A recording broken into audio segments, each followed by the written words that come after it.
Et on est reparti.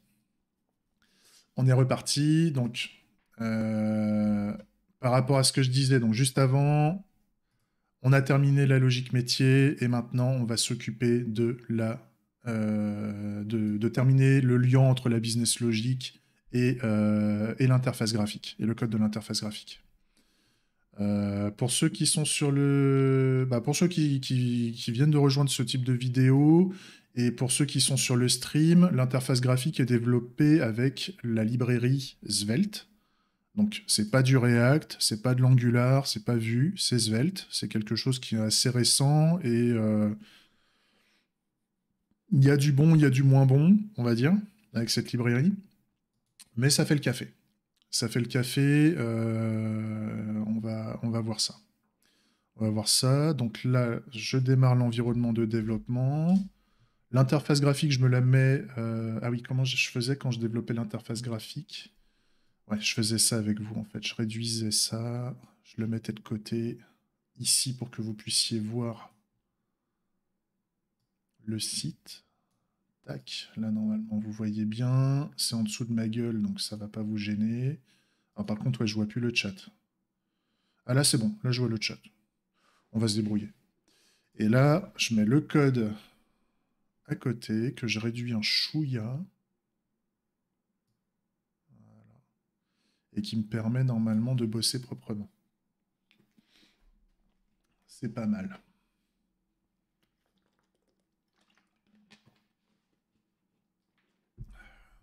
Sur le chat, si vous avez des questions, n'hésitez pas, hein. Si vous avez des questions, on peut prendre le temps d'y répondre. C'est fait pour. Alors, on va déjà attaquer le searching claims. Donc le searching claims, on va aller sur la page qui va bien. Tac. Tiens, d'ailleurs, le chat, je vais me le mettre en dessous, là, comme ça, moi, je pourrais le voir. Tac. Comme ça, j'ai une vue sur le chat. Voilà. Ça, c'est pas mal. C'est pas mal du tout. Donc, la recherche. La recherche, ce qu'on veut, c'est que quand on commence à taper au niveau de la recherche, on va avoir le petit système de notification. Et la deuxième chose qui marche pas, c'est que la recherche ne se met pas à jour quand on continue à renseigner des choses dans le champ de recherche. Donc ça, il faut qu'on s'en occupe. Donc pour faire ça, on va se balader dans la vue. On a déjà on a le main menu qui contient deux vues. On a le search claims et le main menu view. On va aller voir ce qui se passe au niveau du search claims. Et pour avoir la notification, c'est au niveau du footer. Donc au niveau du footer, on a un search claim footer qui contient le search claim bar et le back to main menu link. Et on a d'autres footers qui contiennent des systèmes de notification. Par exemple, on a le sign-in. Au niveau du sign-in, il nous faut afficher donc du sign-in information. Et donc moi, je pourrais créer ouais, je vais pouvoir créer au niveau du search claim footer un searching claim information. Je pense que c'est pas mal. Ouais, on va rajouter ça. Donc on va faire le sign-in information, il se trouve où? Il se trouve dans notification. Et ben on va créer déjà un composant qui s'appelle searching claim notification ou information, peu importe. Donc on copie ça. C'est les mêmes patterns.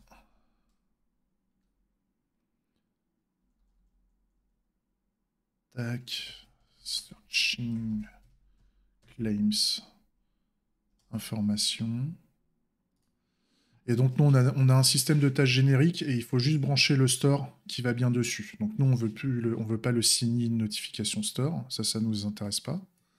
Nous, on veut le searching claims user notification store.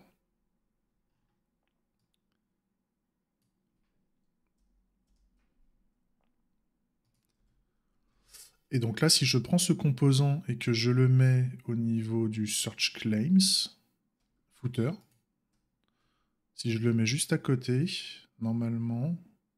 Alors, il sera sûrement mal placé, mais déjà, si on commence à l'utiliser, si on commence à le voir, ça sera déjà pas mal. Donc, on va importer searching claims information from. Tac, on va aller chercher. Donc, on est au niveau des notifications. Et là, normalement, j'ai un searching claims information svelte. Je rajoute le composant. Tac. Voilà. Je sauvegarde. On regarde si ça gueule pas. Je commence à rechercher quelque chose. J'ai le système de notification qui fonctionne. Je ne sais pas si vous l'avez vu en bas. On a à la enfin, on a et là maintenant je l'ai plus. Donc là, ça veut dire que le système de notification, l'enclenchement du use case de recherche ne se fait pas. Par contre, à la première lettre, on voit bien qu'il s'enclenche. Là, si je fais B, searching claims, 12 claims found, ça fait le café. Après, c'est sûrement mal fait. C'est au niveau graphique, c'est le bordel. Les composants, enfin, le DOM est dégueulasse. Donc ça, on s'en occupera après. On fera un pattern de footer qui sera bien foutu. Mais en tout cas, je suis content. On voit qu'on peut rajouter le composant générique rattaché avec le bon store qui va bien assez rapidement. Donc ça, c'est cool. Ça fait plaisir. Par contre, là, il faut qu'on règle la logique de je veux que tu me lances une recherche. Si tu vois que le précédent message dans le champ de recherche a changé, c'est-à-dire on va faire un check à intervalles réguliers, toutes les secondes, toutes les demi-secondes, on va faire une vérification. Si le titre, si la précédente recherche est différente du champ de recherche, alors on enclenche le use case. Ça peut être sympa. On va essayer de faire ça. On va essayer de faire ça, et ça, donc, ça c'est au niveau du claim search bar, normalement. Voilà, donc là, grosso modo, c'est au niveau du after update, on a une espèce de... On fait une vérification que si c'est égal à 1, là, et on enclenche le search claim. Donc là, euh, déjà, ce qu'on pourrait faire pour vérifier que ça s'enclenche tout le temps à chaque modification, c'est que si le claim search criteria est égal à 1, alors dans ce cas-là, on fait le focus. Donc ça, à la limite, OK. Et par contre, on va faire si mon store qui contient ma description de la recherche, mon critère de recherche, est supérieur à 1, enfin, est supérieur à 0 plutôt. Dans ce cas-là, on enclenche le use case. Donc, hop. Et là, ça marche. Là, ça marche. Donc, alors, c'est à chaque fois que je vais taper une lettre, ça enclenche la recherche.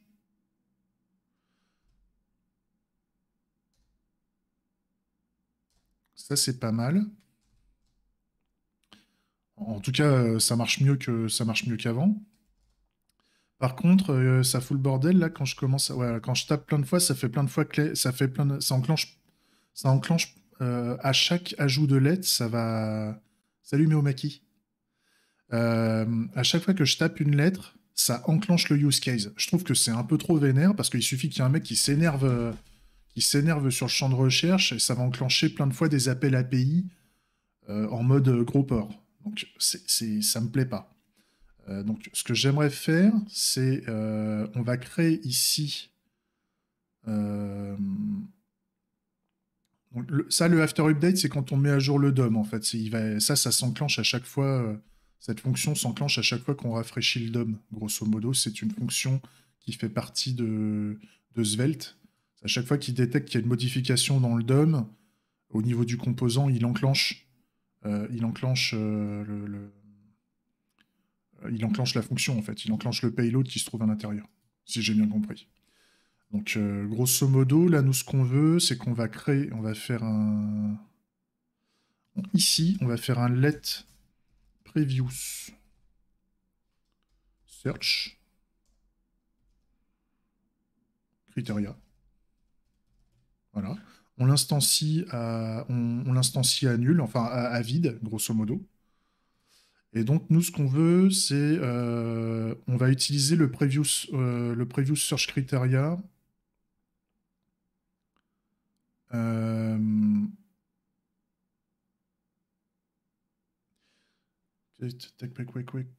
réfléchis. Hein. Je réfléchis.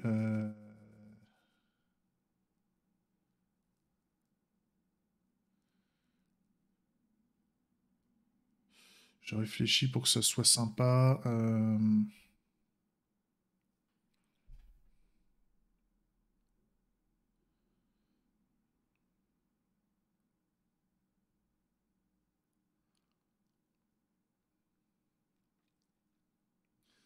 la limite, ce qu'on peut faire, on peut faire un... Ouais, on va faire un let current search criteria. Je fais une expérience. Hein.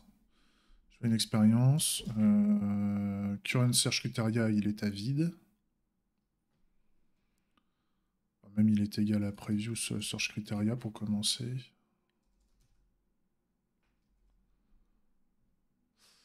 Et donc là, ce qu'on peut dire, c'est...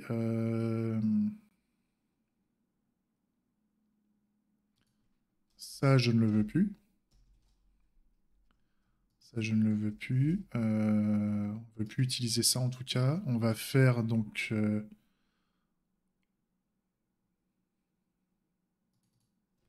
ouais. On va utiliser le store. On va se souscrire au store. Donc on va faire un search criteria. Search criteria. Et là... donc si...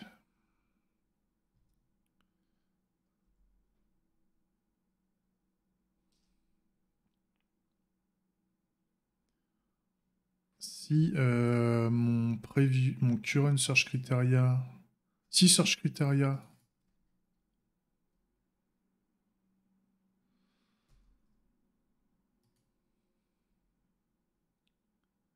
non, search criteria, ouais, c'est ça en fait. Donc, on va faire current search criteria égale search criteria. Voilà. Donc ça, à chaque fois que le store sera modifié, normalement, d'ailleurs, moi, au niveau de... Je peux le tester comme ça, hein, c'est juste pour montrer.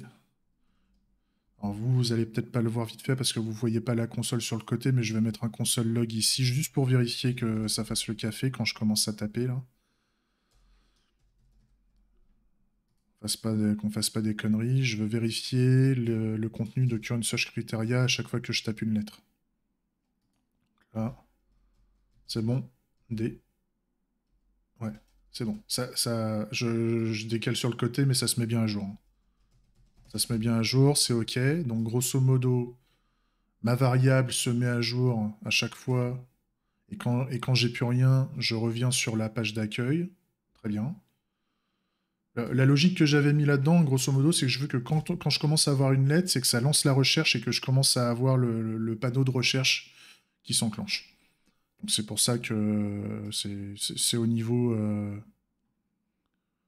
c'est au niveau du store, en fait. Il y a un peu de logique qui vérifie s'il y a au moins un caractère dans le store pour afficher telle ou telle vue. C'est un truc tout con, mais ça fait bien le café, ça me plaît bien. Et j'ai bien la mise à jour de mon store qui fonctionne bien. Enfin, la mise à jour de ma variable fonctionne bien. Donc là, ce que je peux faire au niveau du composant, c'est que je pourrais éventuellement faire un set timeout avec un check à intervalles réguliers pour vérifier si ma current search criteria est différente de ma previous search criteria. Et si c'est différent, bah, ma previous search criteria sera égale à ma current search criteria et j'enclenche le use case de, de... Ouais. Ou alors, ou alors, euh, je pourrais souscrire à mon use case. C'est-à-dire, j'ai mon use case me fait des notifications. Hein, mon claim, non, c'est j'ai un searching claims notification aussi. Et donc, je peux vérifier si mon searching claims est en cours d'exécution. Et s'il n'est plus en cours, s'il est en statut idle, et ouais, ça pourrait être intéressant. Non, je vais le faire au niveau du set timeout, justement. Mais je vais faire cette vérification-là. On va essayer. On va essayer de faire ça. Donc le subscribe me va bien. Par contre, il est trop long. Je sais qu'il fonctionne. On est pas mal. Tac. Pourquoi je fais ça, hein, je fais ça, c'est pour éviter que ça bombarde en API à chaque fois qu'on va taper une lettre, hein. J'ai pas envie de faire un boucaquet sur le serveur, sur le back-end, parce que le mec, il a commencé à taper une lettre dans le champ de recherche, hein. On va se détendre là-dessus. Donc, on va mettre de la tempo sur la recherche. Alors, et puis même, on pourrait même définir qu'il y aurait un champ de recherche minimum, c'est-à-dire est-ce qu'avec une seule lettre, on veut commencer à chercher, ou est-ce que on va commencer à chercher quand le mec, il a au moins tapé 3 lettres. C'est des choses qu'on peut se dire. Alors, on va faire donc un set intervalle, je pense.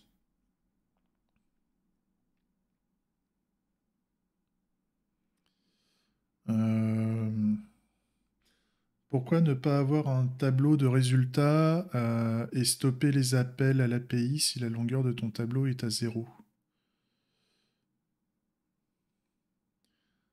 Alors je comprends pas trop ta question, Méomaki. Donc j'ai un tableau de résultats, hein, j'ai un tableau de revendications que je peux vérifier, hein. Euh, c'est les résultats du champ de recherche, ta question?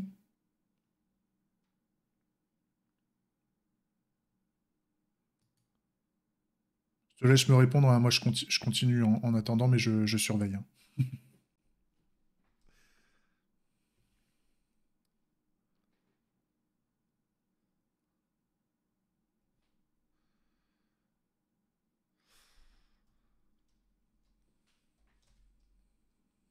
Là, on va faire une fonction de type should execute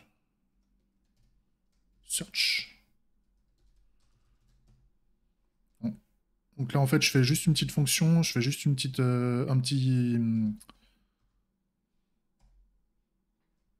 fais juste une petite fonction de type si.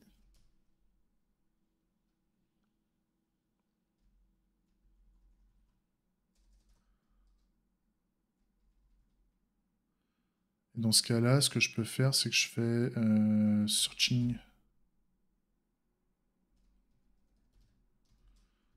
claims.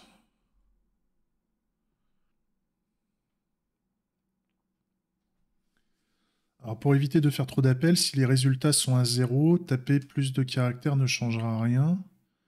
Donc ça sert à rien de continuer à appeler l'API. Alors oui, tu as raison. Oui, ça c'est vrai, ça peut être une vérification qu'on peut faire en plus. Ça, je suis d'accord. Si jamais il a rien trouvé, si jamais il n'y a pas eu il y a pas eu de revendication de trouver, on va pas continuer à lancer de recherche. Il faut qu'il retire au moins un caractère, on va dire. Ça serait l'idée. Je suis d'accord. Je suis d'accord. Mais même au-delà de ça, au-delà de ça, l'idée c'est de pas envoyer cet appel de vérification déjà de la première revendication trop souvent. L'idée c'est de pas timer, alors le debounce, clear timer.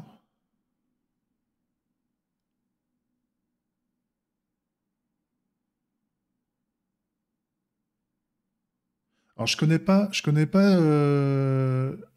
la notion de debounce logique, Axomind. Ça me parle pas.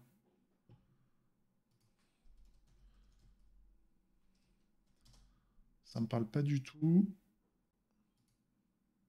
Limiter les appels successifs à une fonction JavaScript.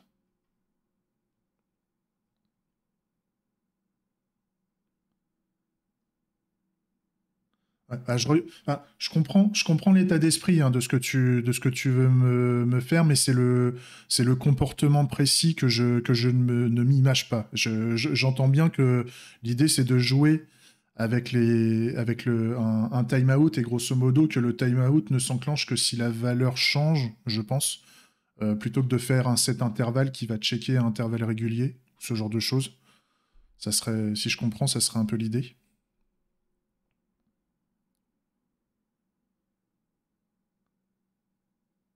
Et à la limite, donc là, alors attends, je la pique. Je pique ce que tu m'as fourni. On va tester, hein, si ça se trouve, ça va marcher direct. Mais l'idée, c'est que je comprenne aussi, il faut que je comprenne aussi ce que tu me demandes de faire pour que je puisse, moi, le comprendre et après le maîtriser.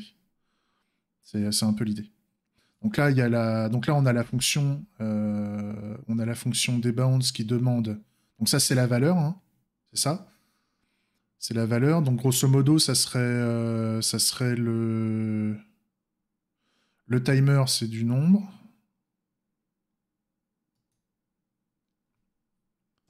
Donc, le timer est un number. Donc, grosso modo, je dis que je veux faire un check tous les 500, toutes les 500 millisecondes. Euh, donc, toutes les demi-secondes. Ensuite, on fait un clear timeout. Ensuite, on fait un set timeout. Oui, donc tu sais, oui, ok, ok, je comprends.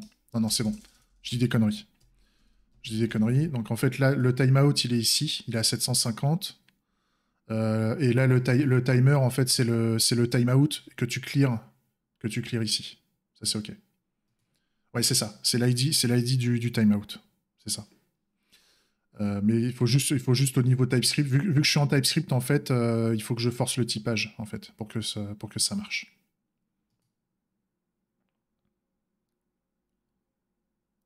Et après, avec l'input,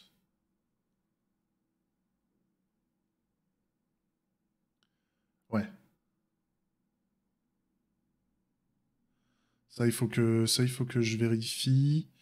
Par contre, V, donc la V, c'est quoi? C'est la valeur.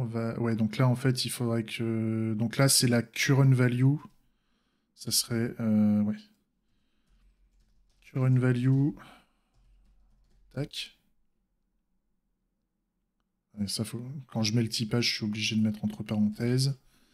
Et donc, nous, on veut que notre val. Tac. J'aurais dû faire un renommage. Tac. Et là, alors attends, on va sauter les lignes, parce que sinon on va pas voir. Tac. Donc on veut ça, on veut que... Par contre, le debounce, donc pareil, ça c'est pareil, on veut que ce soit du void. Et qu'est-ce qu'on veut? Donc on a clear timeout, on a le set timeout, ça c'est OK. Et là, la valeur, donc ça serait la preview search criteria, grosso merdo, qui va être alimentée. Ouais. Salut Néomima. Nima. Ça c'est ok. Donc grosso modo, au lieu de faire ça, bah, à la limite, c'est là-dedans.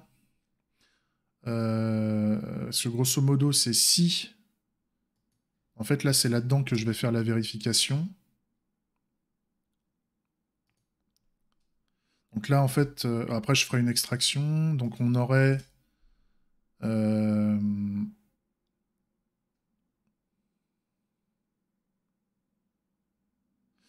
Par contre, ouais, l'exécution du debounce se ferait au moment où il y aurait un changement.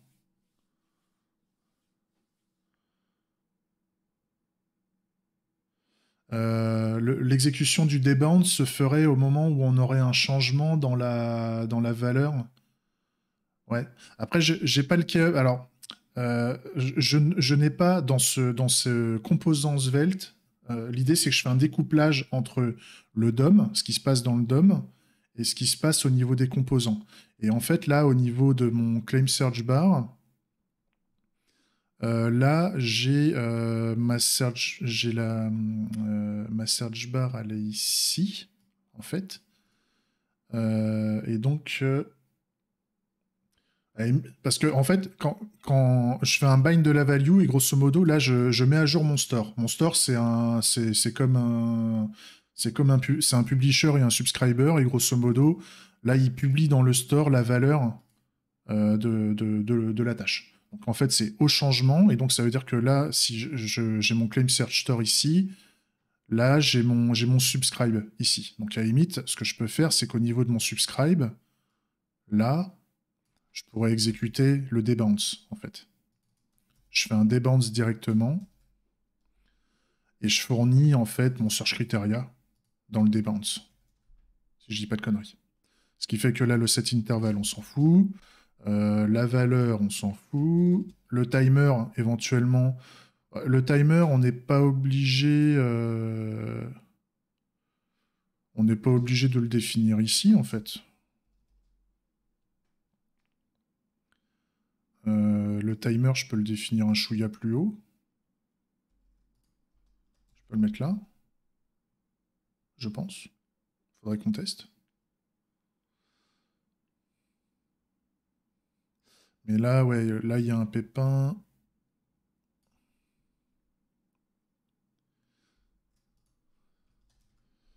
Ouais. Si je le fais comme ça.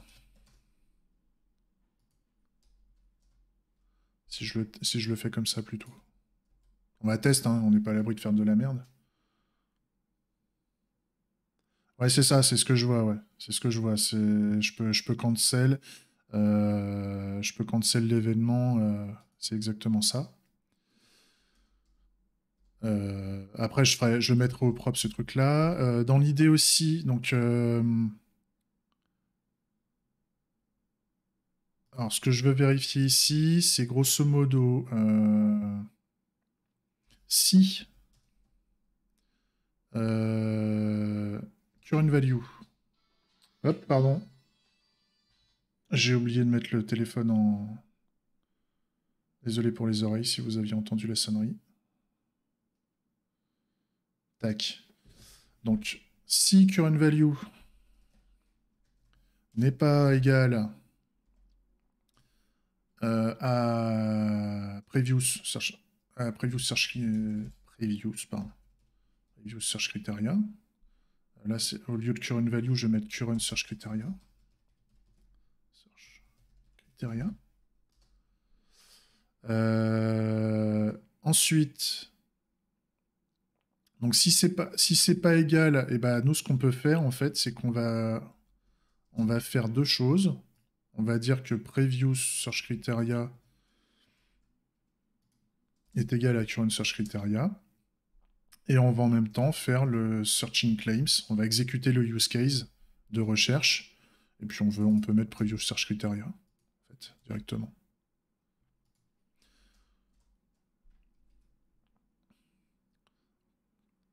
Donc là, ça gueule pas.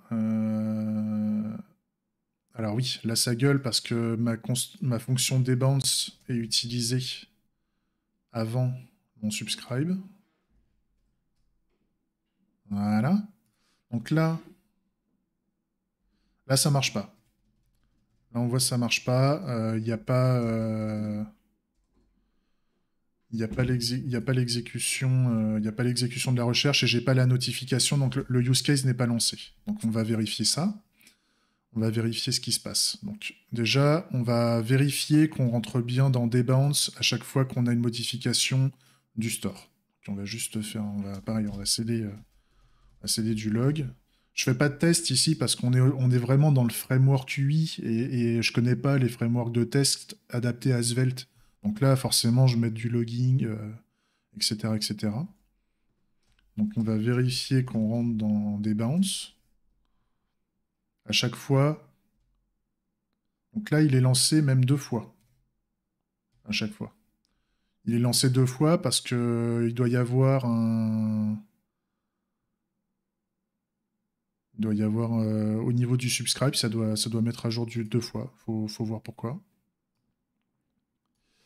Donc on rentre bien dans le debounce, donc il faut vérifier au niveau qu'on rentre dans le timer.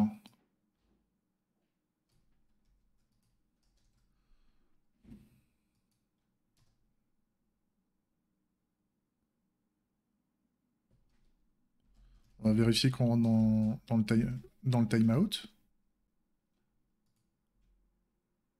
Et là on voit qu'on rentre pas dans le timeout. Ici. On n'est pas dedans.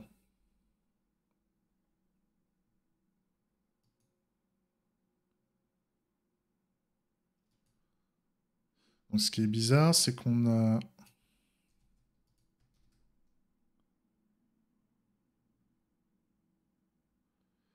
Bah si, quand j'instancie timer, normalement j'exécute.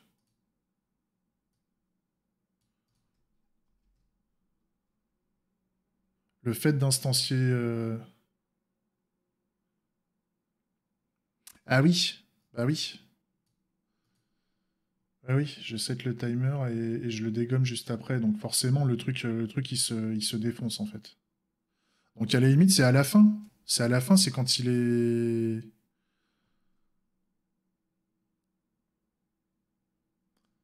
Attends, par rapport à ce que tu m'avais donné. Par rapport à ce que tu m'avais donné... Ah oui, c'est pour ça, c'est pour... Ok.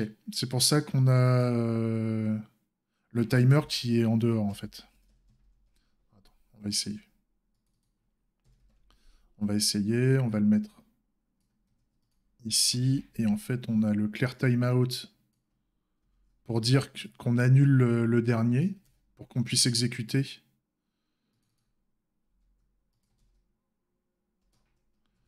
On aurait ça en fait. Voilà. Là, ça fait le café.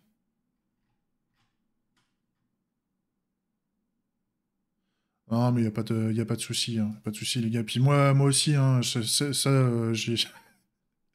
moi, je suis les propositions et donc je creuse pas dans le détail le truc.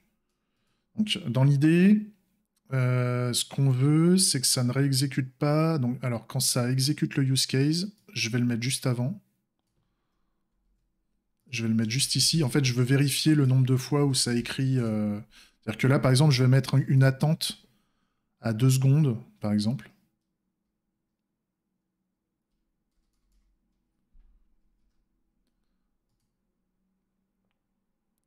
Et là, ce que je veux faire, c'est donc que ça fasse le... Juste indiquer que ça fasse le searching claims. Combien de fois on enclenche le use case, en fait?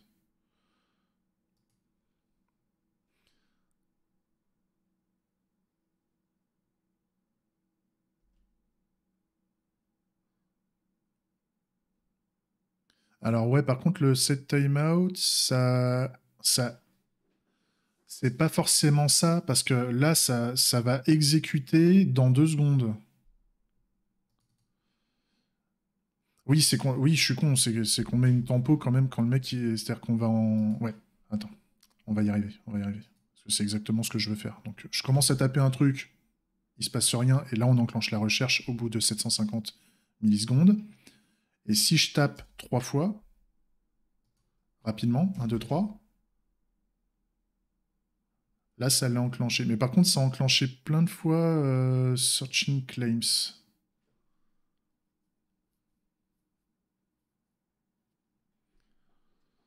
Le fait de mettre en const...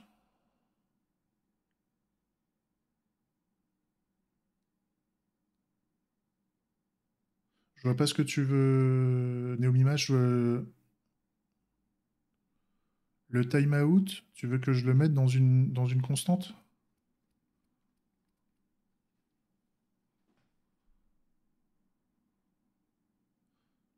Ah, la valeur à 750? Oui, oui, oui, oui. Euh, Ok, il m'a directement... Il m'a pas proposé le nom. Super. Alors par contre, là... Donc, ici, c'est...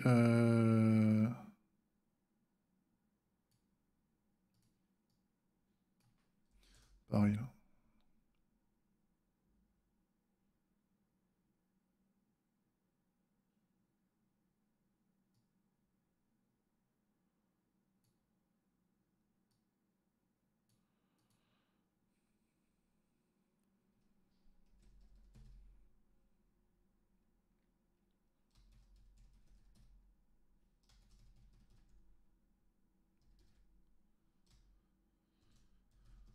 Searching claims.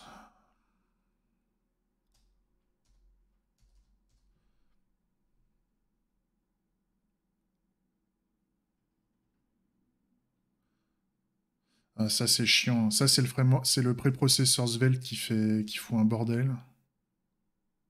Quel enfer. Et donc là, il faut que je mette le current search criteria qui se trouve ici. Tac, comme ça, on a le set timeout qui se trouve là. Tac. Ça c'est plus propre. Ça par contre. Oh là.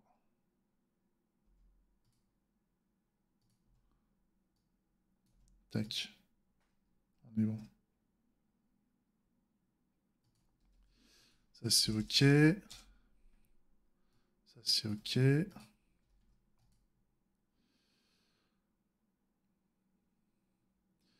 Ça peut dégager. On s'en fout.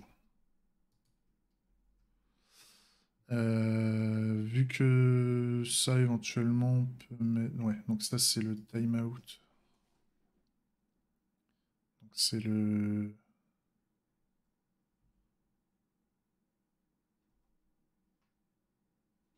Ça c'est le searching claims.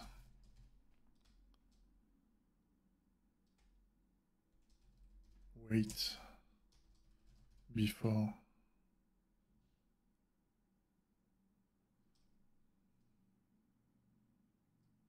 Ouais, c'est wait before searching claims.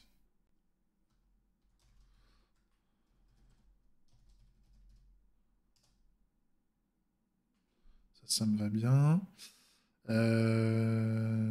Tac. Ça, vu que j'ai deux trucs, je vais le laisser comme ça.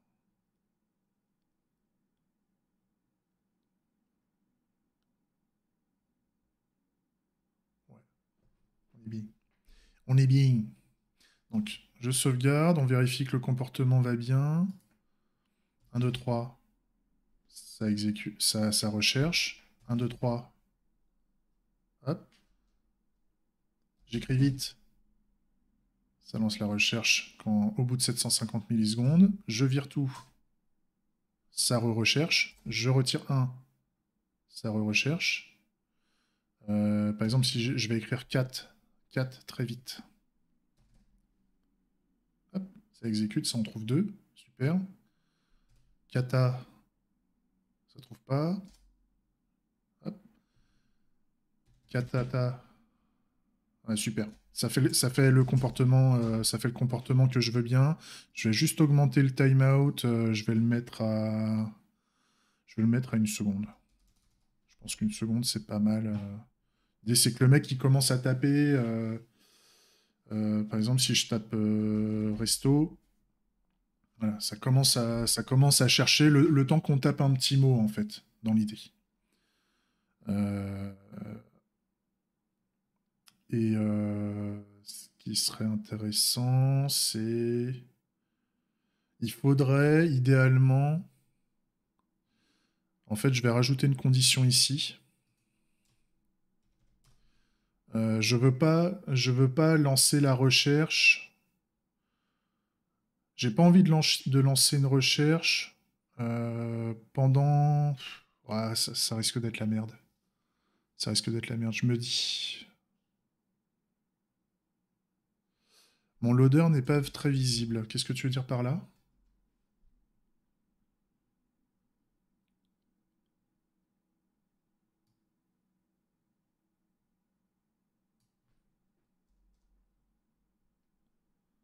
Salut?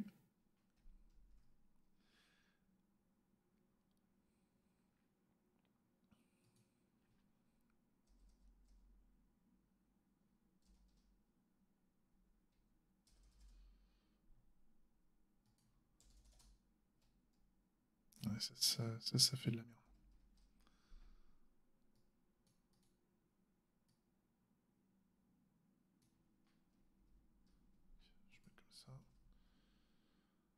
On le remarque à peine, il devrait être plus visible pour avertir l'utilisateur. Ah oui, tu parles des systèmes de notification.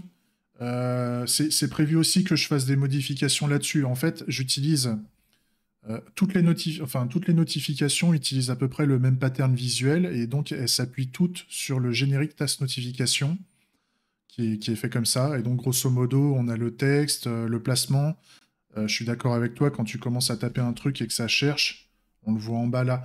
J'ai prévu que ça soit un peu différemment et je me tâte à utiliser, si je regarde Material UI, je crois que c'est les ressources sur Material UI, j'ai bien aimé leur blog là.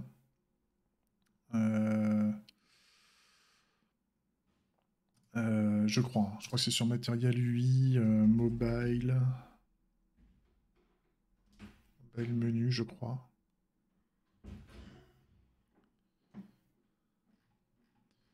Non.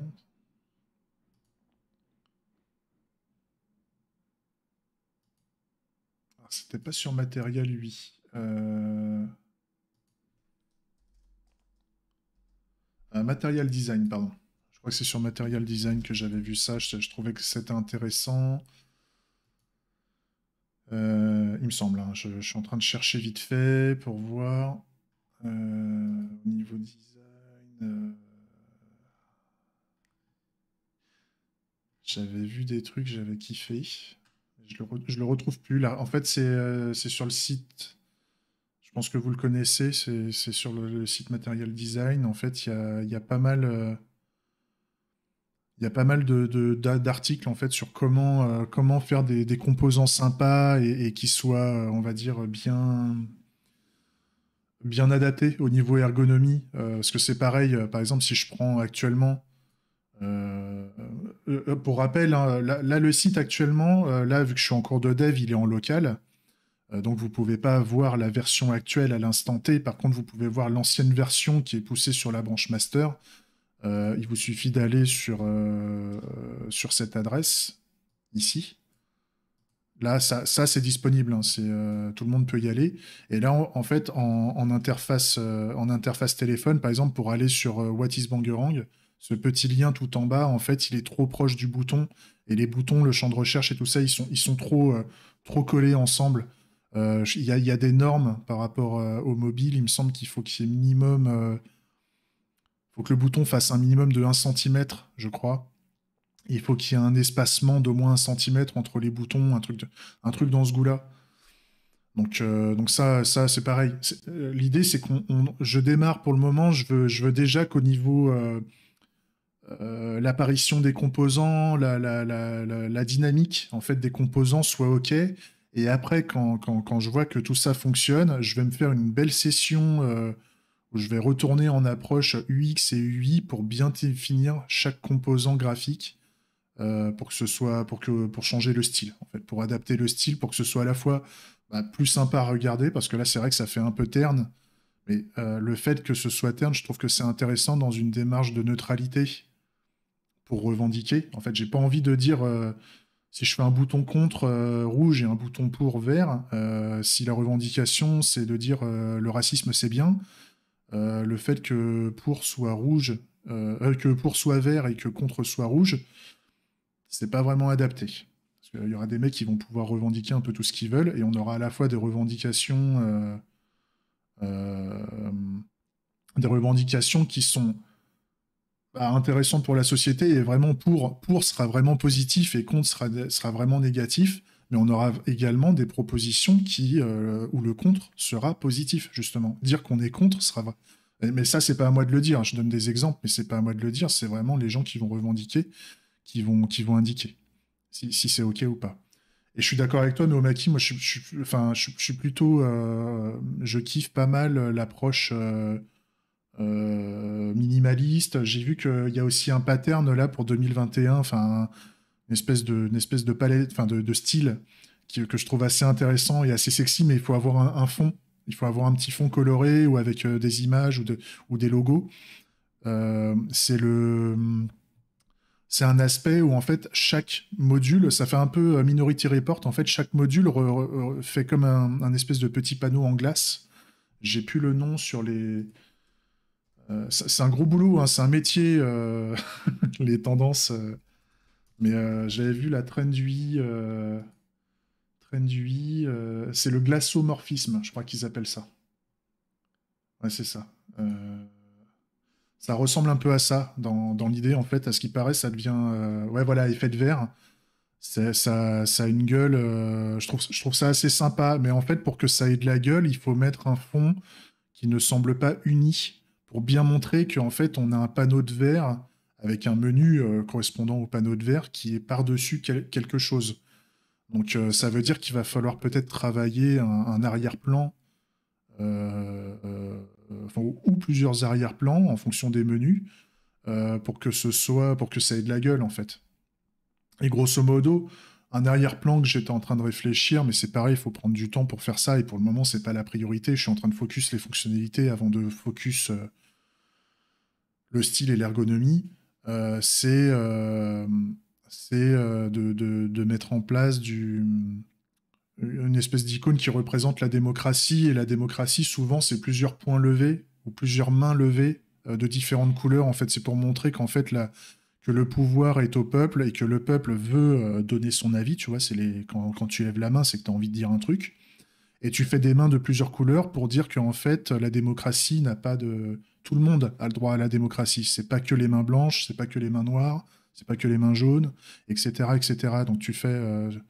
quand tu cherches icône ou symbole démocratie sur Internet, tu vois beaucoup cette image de plusieurs mains levées ou plusieurs points levés de différentes couleurs pour bien montrer que l'aspect international de la démocratie, en fait, grosso merdo.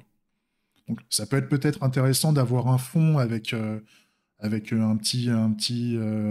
espèce d'icône SVG ou un truc comme ça, une espèce de pattern où tout le monde lève la main, tu vois, ou même une photo, hein, une photo sympa avec des gens qui ont de plusieurs couleurs de peau, etc., qui ont levé la main,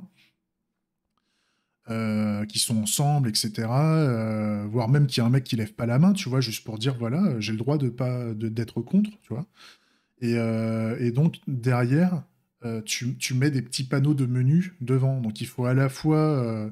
c'est un peu comme ce fond-là, en fait. Il faut pas en mettre trop en arrière-plan, mais il faut en mettre un petit peu pour montrer qu'on met un menu par-dessus. Donc, c'est une piste que j'ai en tête, mais c'est pareil. C'est un truc, on va pouvoir s'en occuper. On a le temps. Enfin, je veux dire, pour le moment, de toute façon, personne l'utilise. Pour le moment... je suis pas en danger d'un point de vue financier, tout ce que tu veux. Je peux continuer jusqu'à mi-juillet à développer là-dessus. Je préfère pour le moment focus le minimum de fonctionnalités pour que ce soit viable. Et après, quand on voudra que ça ait de la gueule, eh ben, on se fera une session pendant quelques jours où on va focus le graphisme en fait. Et l'ergonomie et tout le merdier. De toute façon, on a déjà les use cases qui sont là. Donc après, c'est juste changer un peu le positionnement des choses et les systèmes d'interaction. Mais déjà, là, c'est pas mal. Si, par rapport à ce qu'on a fait, on peut chercher quelque chose, ça enclenche la recherche, hein, si ça veut bien. Ah oui, non, je suis con. Je me retrouve, là, je suis sur le site qui n'est pas à jour, forcément. Ça, c'est l'ancienne version. Donc là, maintenant, si je reviens sur le menu principal, je commence à taper un truc. Alors là, par contre, ça a cherché assez vite. Et voilà. Et là, quand je commence à taper, que je continue à taper, ouais, il y a quand même, il y a quand même un peu d'effet de bord par rapport à ça. Ce qui sera intéressant, c'est de montrer quand même quel est le...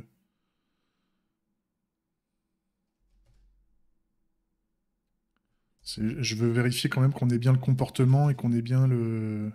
Ouais, si, il va quand même rechercher. Donc même si c'est un moment, si ça a récupéré. Parce qu'en fait, quand j'exécute le use case, euh, c'est un void, en fait. C'est une commande et après, derrière, ça passe... La récupération de la donnée se fait par un autre chemin, hein. Si je vous montre l'exécution du use case, c'est l'aspect clean archi que j'aime bien. Je crois que c'est Oncle Bob qui la présente comme ça, la clean architecture, c'est qu'en fait, on a le présenteur qui va exécuter des commandes. Donc, il va exécuter des use cases. Tous les use cases sont de type void, c'est-à-dire ça ne renvoie rien du tout. Là, si je passe la souris sur, par contre, il faut que je regarde ce que je vous montre quand même. Là, si je passe la souris sur mon searching claims, c'est un void. Searching claims, lui, ce qu'il fait, là, j'émule une fausse perf serveur, en fait. Mais ça va dégager quand j'aurai du vrai serveur au cul. Mais grosso modo, là, je fais une fausse attente, grosso modo, de 500 millisecondes.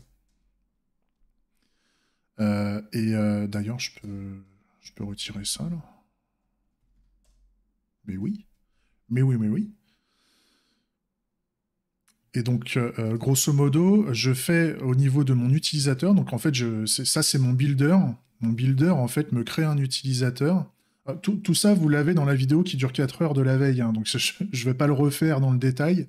Mais grosso modo, là, vous avez un user builder qui va me permettre de travailler avec l'utilisateur en cours, en fait, à l'instant T, qui est soit au début, il a rien, c'est un simple visiteur. Et quand il se sera authentifié, ça devient un utilisateur connecté à Bangerang et qui a donc accès, enfin qui peut exécuter des use cases et le use case va vérifier qu'il est bien connecté, sinon il lui dit que tu n'as pas le droit ou des choses comme ça. Et il y a des use cases qui sont disponibles aux visiteurs. Entre autres, le fait de rechercher des revendications, c'est ouvert à tous. Il n'y a pas besoin d'être connecté pour pouvoir rechercher des revendications. Et donc, grosso modo, le use case searching claims, c'est du void. C'est pas lui. Donc si j'annule, je peux pas l'annuler. Searching claims, quand je l'exécute et après c'est le système après au niveau de mes adapteurs secondaires qu'on appelle les adapteurs les driven adapters, je crois. Donc c'est ce que contrôle la business logic, c'est ce que fait. C'est la business logic va faire appel à ces différents adapteurs et grosso modo, j'ai créé des adapteurs de notification qui vont embarquer les revendications quand le use case est terminé. Ou si j'ai une erreur, si j'ai un truc qui ne va pas, ça va aussi notifier qu'il y a un truc qui ne va pas. Et entre autres, le fait qu'il n'y ait pas de revendication de trouver, pour moi, c'est pas une erreur. C'est juste qu'il n'y a pas de revendication, en fait. Quand je commence à chercher un truc et que ça me dit zéro claim found, c'est OK, c'est un succès. C'est un succès qu'il n'y a rien, en fait. C'est pas une erreur. Une erreur, c'est t'as pas le droit, il y a une couille pour rejoindre le serveur, etc. etc. Mais là, je suis content, ça marche bien. J'ai à la fois la notification qui s'affiche en bas, et en même temps, j'ai mis un peu de throttle sur la recherche. Donc c'est cool. Et donc là, quand je commence à chercher quelque chose, ensuite, je peux rejoindre la notification, je peux revenir en arrière, ça me recherche. Alors par contre, ça m'a vidé... Le fait que je fasse ça et que je revienne en arrière, ça vide la notification et ça relance la recherche. C'est pas grave. Parce qu'en fait, pourquoi ça fait ça? C'est parce que en fait, quand je recharge le DOM, c'est au niveau de mon... À la limite, ouais, je vais tricher. Ah ouais, je vais tricher, putain. Je reviens sur mon search claim bar, en fait. C'est mon previous search criteria. Alors déjà, mon current, il est plus nécessaire. En fait, c'est la valeur de mon previous search criteria. En fait, je le mets à vide à chaque fois. C'est pour ça qu'il n'arrive pas à chercher, je crois. Hein. Donc, dans l'idée, il faut que je remette, mon search criteria store, je pense. Si je mets search criteria store comme ça. Le fait de mettre $1 ici, ça permet de lire directement le store, en fait. Ça m'évite de faire un subscribe, en fait, ici. Donc si j'ai juste besoin d'affecter la valeur du store, je fais le dollar sur le store. Donc ça, c'est un store. Le search criteria store ici, c'est c'est un writable de string, en fait. Et donc, ils ont mis au niveau de Svelte, quand on met $/criteria store, ça va directement récupérer la valeur du store. Et quand le store est mis à jour, il est updaté, en fait. D'ailleurs, ça me fait penser... Non, ça, c'est que au chargement. Ça, c'est au chargement du store, au chargement du composant. Donc, normalement, il n'est pas... On va voir. On va voir ce que ça donne. On va lancer une recherche où je peux aller sur une vue, sur une autre vue. Tac. Je reviens en arrière. Il est toujours vide. Il est toujours vide. Donc, est-ce que si je le mets en after update, ça serait peut-être mieux? C'est-à-dire que je reste comme ça. Et par contre, à chaque fois qu'il est mis à jour, donc le after update, c'est à chaque fois qu'il réapparaît, hein, je crois, à chaque fois que le DOM va rafraîchir le composant. Et donc, quand le composant revient quand on revient sur la vue, le composant est rafraîchi. Si je remets le search criteria.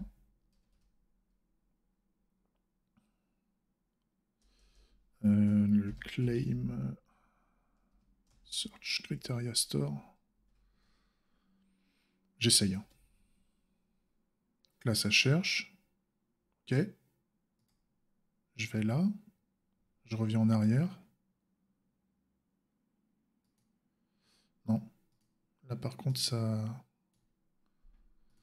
me fait pas le comportement que je veux. Donc, en fait, je préfère rester comme ça.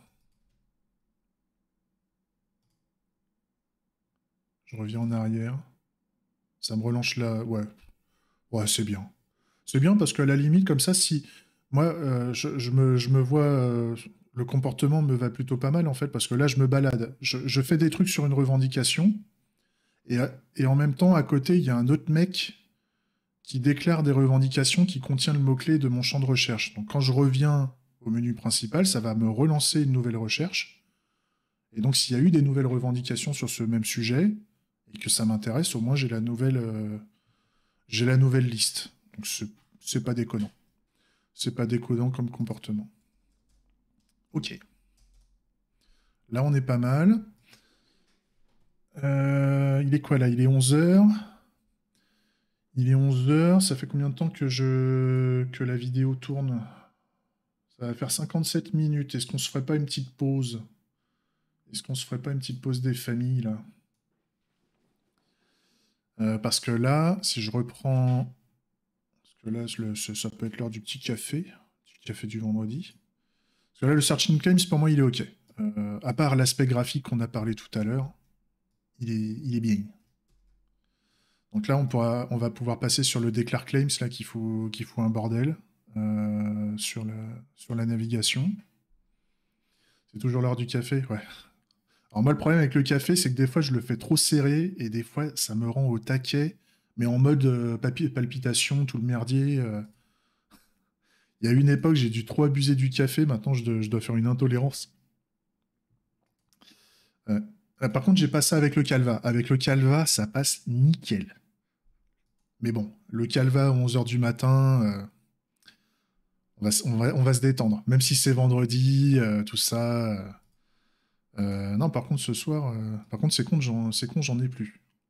Enfin, je me trouve dans cette belle région qui est la Charente-Maritime et on a des petits producteurs de Calva, du vieux, non, du Calva, pardon, du vieux cognac, excusez-moi. Mais le Calva et le cognac, j'aime les deux en fait. Mais le petit cognac vieux, ça défonce. C'est un plaisir. On fait une petite pause. Le temps que je prépare un café, donc genre 10 minutes, je bascule. Alors, la vidéo YouTube, là, s'arrête. J'espère que que la petite vidéo vous a plu, là. On a déjà fait une première étape, et on va attaquer la suivante. Des bisous YouTube, à bientôt, prenez soin de vous, tout ça.